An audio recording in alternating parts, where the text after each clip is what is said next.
Back in the 1990s, a girl committed suicide after viewing an image posted in an old news group. The image was of a figure, which some identified as a woman, standing in the middle of a lonely road. The figure is transparent to the point that its legs are barely visible and is illuminated by an unknown light source coming from the direction of the camera. Whether it's headlights, a handheld flashlight, or the light of the camera itself isn't known for sure, as the actual source of the image has never been identified. No facial features can be made out, but the figure is most easily identified by its long, bony epidanges, which partly resemble a spider's leg. Those who have seen the image or know of its existence have come to know the figure as the Wanderer. The first known Wanderer account occurred in 1996. Jane, a college girl who was visiting her family during the holiday season, had an interest in the paranormal. She saw the Wanderer image on a news group along with a message reading, "Do you see me? I can see you too." Dozens of other users saw the same post. Most didn't think much of it, just that it was somehow funny. Some actually complained that they experienced headaches while they looked in the image, and similar claims have been made by others since. According to Jane's family, she suffered from nightmares in the nights after seeing the image. She claimed she would wake up and see the Wanderer outside her window. Sometimes it would scrape the glass with its spider-like limbs, but usually it would just stand there and stare at her.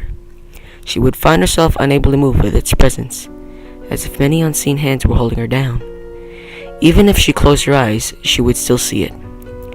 Her family was sure she had just been frightened by an image online and was having nightmares as a result, until Jane complained of seeing the Wanderer in her walking life as well. She was convinced it was following her. She would see it even when she was in a room full of people or out in public, even though no one else saw anything.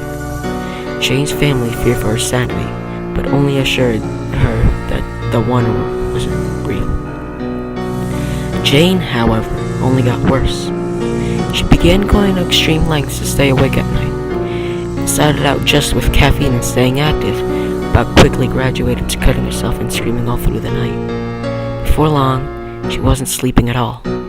She was convinced that if she slept again, the Wanderer would take her. Her family knew that they couldn't just wait and hope for the best. Jane needed help, but when Jane's mother knocked on her daughter's bedroom door, she received no answer.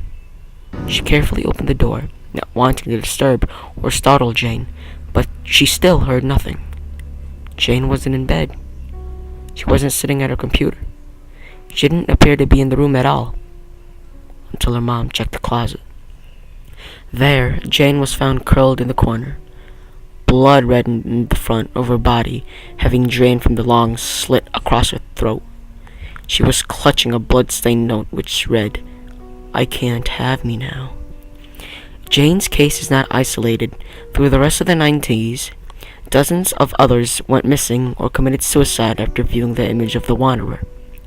Since the turn of the century, despite my best efforts at locating the image, it seems to have disappeared.